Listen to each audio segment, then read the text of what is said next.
ito na nga ho, tayo ay dahan-dahang umuusad na at nagtatagumpay. Ito po yung headline ngayon na ang Supreme Court ay itinakda na ang oral argument, hindi lamang po ng ating illegal, immoral, unconstitutional at criminal 2025 budget, yung pong GAA, kung hindi pati itong Maharlika Investment Fund na kinuha po yung pera ng PhilHealth, kung matatandaan po ninyo, hindi ba? 60 billion pesos ng PhilHealth kinuha po nito. Kaya ito po ay itinakda ng Korte Suprema yung sagaa natin ng April 1 diyan po sa kanilang en-bank session sa Baguio. Marami pong nagme-mensahe sa akin at tinatanong kung meron bang na-isyong TRO. Wala pa hong na-isyong TRO. Ako'y nangihinayang sapagkat I've been making my research. Wala pa lamang kulang pa ako sa facts na malaking bahagi po ng 2025 budget ay nailabas na ng gobyerno ni Bongbong Marcos. Nagagamit na, nandiyan na po sa pipeline at rini-release na ng DBM. Nakakatakot po ito sapagkat April 1 pa ang oral argument. At kung sakasakali na panigan at ideklara ng Korte Suprema na illegal nga, invalid, null and void at unconstitutional itong 2025 budget, baka wala na pong laman ang kaban ng pera ng Pilipino. Kasi nagmamadali ang Marcos administration dahil hindi po developmental budget itong 2025. Itong 2025 budget na ipinasa ng Bongbong Marcos administration na illegal ay punong-puno ng pamumulitika. Binusog po nila yung para sa AKAP, binusog po nila yung para sa AIX, binusog po nila yung para sa kanilang mga pet projects o yung pork barrel. Tangan-tangan po yung tinatawag na program appropriation. Kaya nakakatakot. Sana magpupulong po kami nung iba pang petitioners at yung mga abogado ho natin kung ano ang maaari pa nating gawin for the time being between now and April 1 para makahiling tayo muli sa Korte Suprema ng maaring reiterative motion na mag-issue ng temporary restraining order at makapag-issue na rin ng subpoena. Subpinahan po ang House Bills and Index Service para ilabas yung enrolled bill at subpinahan yung House Bills and Index Service para ilabas yung General Appropriations Bill.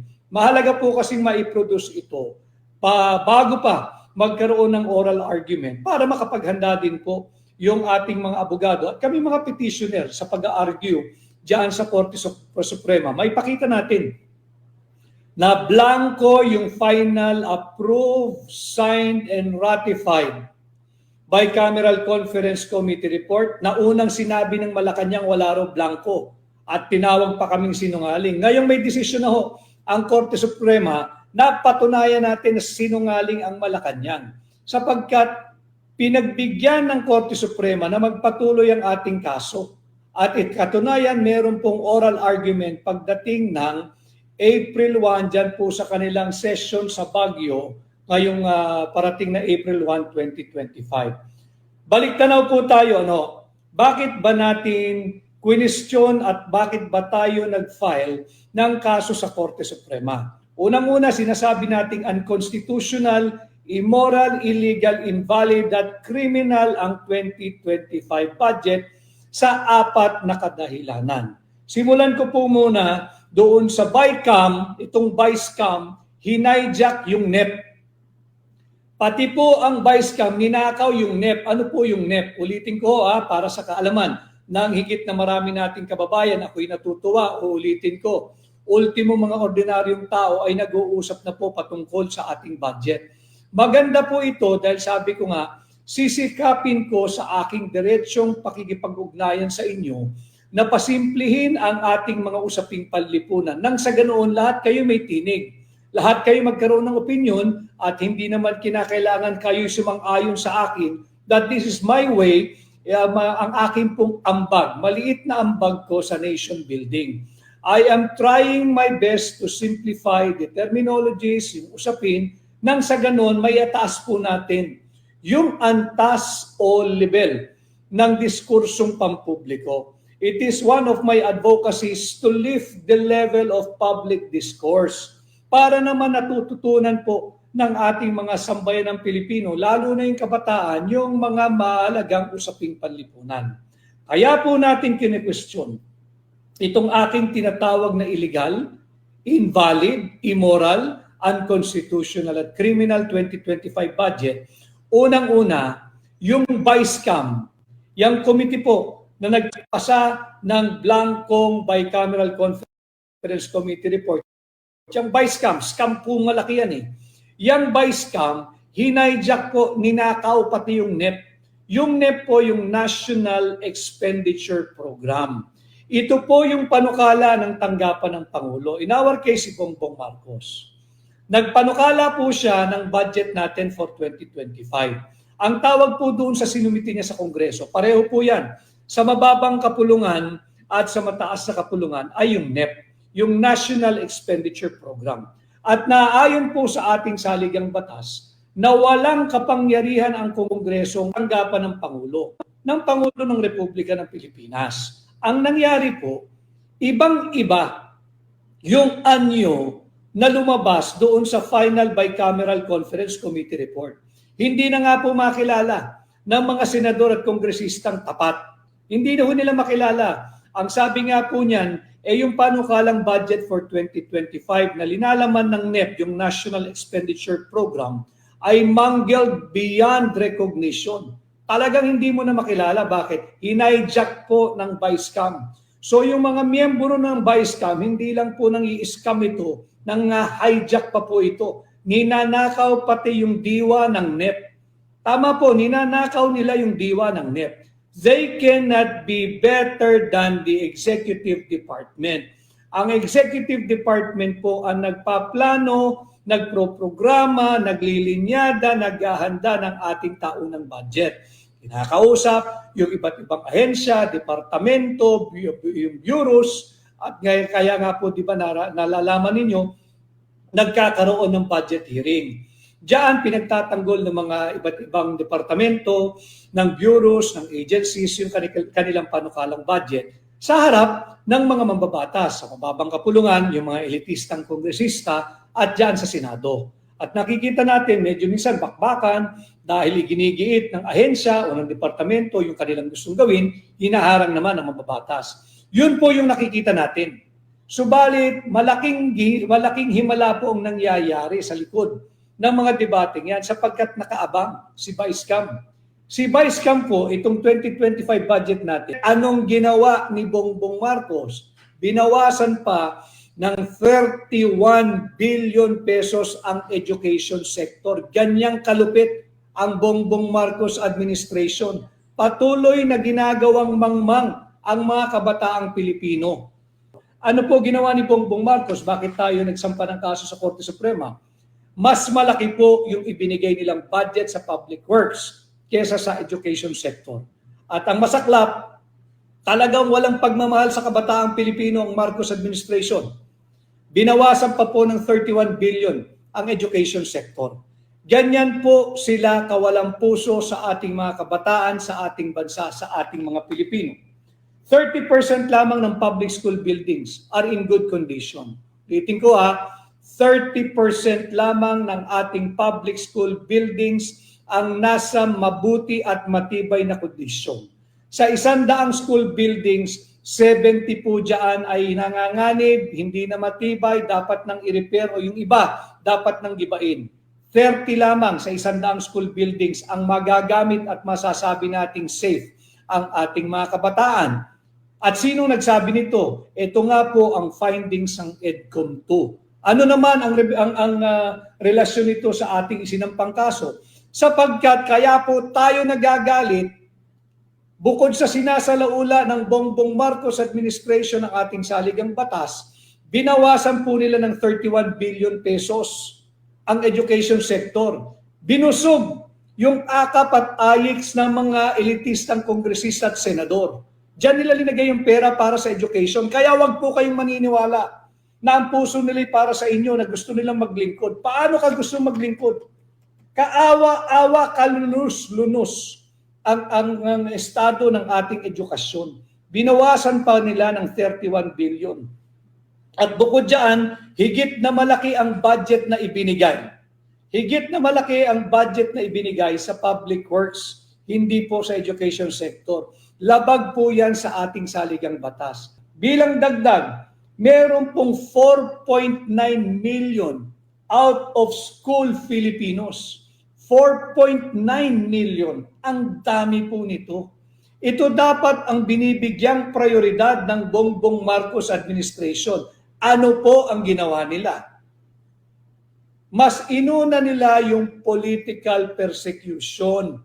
Mas inuna nila na sikilin gipitin ang lahat ng nagpapahayag ng kanilang honest dissent and criticism sa napakamaraming maling polisiya ng administrasyon ni Bongbong Marcos. At bukod po riyan, ang ating pong mga kabataan, alam ho ninyo, 65 of every 100 Filipino youth na dapat ay nasa kolehiyo, wala po sa kolehiyo. 65 out of 100 Filipino youth, hindi na po tumungtong sa kolehiyo. Yan po ang bagong Pilipinas. Ganyan sinasalaula ang kabataang Pilipino. Kawawa naman yung mga magulang na nagpakalayo-layo pa, nagtrabaho sa ibang bansa, tapos ganito lang ang gagawin sa pera nating mga Pilipino. Naghatid ng halos $38 billion remittance last year. Ito po yung kanilang pinagtatakpan. Mabuti na lamang nagdesisyon ng Korte Suprema. Bantayan natin ang mainstream media. Yung mga pahayagan. Baka naman ang headline nyo pa rin, Duterte. Whether si Pangulong Duterte, si Vice Presidente Inday Duterte, si Mayor Baste Duterte, si Congressman Pulong Duterte.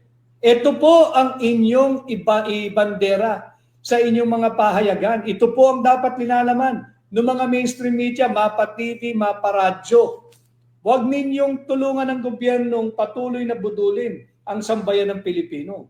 At sapan, kaya po tayo ay nauwi at nag-file ng kaso sa Korte Suprema questioning the constitutionality of the 2025 budget. We are praying that the Supreme Court will grant our petition isantabi itong illegal, unlawful, immoral, invalid, unconstitutional at criminal 2025 budget. Salamat kay dating Speaker Bebot Pantaleon Bebot Alvarez. Kung mahal nila ang Pilipino, kung mahal nila ang kabataang Pilipino, dapat po pinag-ukulan nila ng panahon na ubusin itong backlog o shortage na 165,000 classrooms. 1.4 billion every day. Mag-set aside lang ho sila ng 10 araw. 14 billion po iyon. Ilang classroom po ang may tatayo nila? Ang dami po sana, hindi lang 847 na kanilang naitayo last year, 847 lang. Tapos pag may kalamidad, itatakbo mo sa classroom bilang evacuation center or temporary shelter. Pero 1.4 billion pesos ang inuubos nila. Araw-araw on record po iyan. Last year, 1.4 billion. Ito na, tumambad sa atin. 165,000 classrooms ang kulang. 847 lang ang kanilang pinagawa buong taon. In 365 days last year, 847 classrooms lang ang kanilang pinagawa. Nakakaawa, nakakalunos-lunos po ang estado ng ating edukasyon. So ito ho yung ating mainit na balita. Kinanigan po ng Korte Suprema yung ating petisyon na maideklara yung 2025 budget na unconstitutional dahil nag-set po sila ng oral argument sa April 1. Ibig sabihin, slowly ay umuusad po yung kaso. Sana lang ay mas bigyan ng prioridad at halaga at urgency ng ating kataas-taasang hukuman dahil nakita naman ninyo, pinaliwanag ko sa inyo, base doon sa EDCOM to report. At nakita naman natin kung paano sinalaula yung budget process. Imbis na bigyan ng pinakamalaking budget allocation ng education sector, inuna po yung public works. Bakit? Nandyan po yung kanilang cat's eye. Nandiyan po yung kanilang rock netting. Nandiyan po yung kanilang flood control projects. Nandiyan po yung kanilang mga pork barrel na katago. Corruption po yan eh. Kaya nga po lagi ko sinasabi sa inyo, ang ugat ng kamangmangan at kahirapan ng Pilipino ay ang ating taunang budget. Labanan natin, samahan ninyo ako dito sa aking pinapangunahang war on corruption. At ito nga po ang ating ginawa bilang pagpapakita na tayo seryoso sa ating war on corruption, sinampahan na natin ng kaso sa Korte Suprema ang gobyerno ni Bongbong Marcos para ideklara ng Korte na illegal, immoral, unconstitutional, invalid at unlawful at criminal ang 2025 budget. Mag-ingay po kayo, kailangan po natin ang tulong ninyo. Huwag po ninyong kalilimutan ang number 56. Number 56, Attorney Vic Rodriguez, Senador po ninyo bilang tunay, tapat at maisog na oposisyon sa Senado. Muli po tayong magkita at magsama-sama, hopefully bukas ay makapag-live din po tayo. Kung di man po yung oras natin kanina, samahan ko uli kayo sa pag-uwi ninyo. Salamat po sa lahat ng Pilipino sa mampanig ng mundo, ang ating mga overseas Filipino workers, ang ating mga Filipino migrants, ang mga Pilipino po dito sa loob ng ating bansa.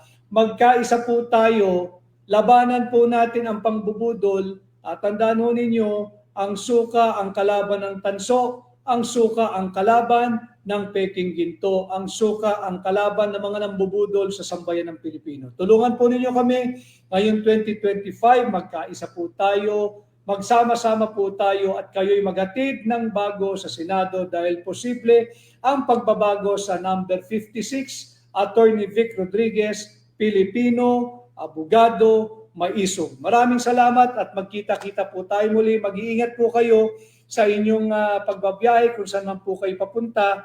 Yung mga sasakay po ng eroplano o ng mga provincial buses, mag-iingat po kayo, ng mga ferry, yung mga ships. At kung saan man po kayo panig ng mundo, magkita-kita po tayo muli bukas, magsama-sama po tayo. Labanan po natin ang pagmamalabis at pag-aabuso ng gobyerno ni Bongbong. Maraming salamat po muli. Ako po si Attorney Vic Rodriguez, Pilipino, abogado, maisog.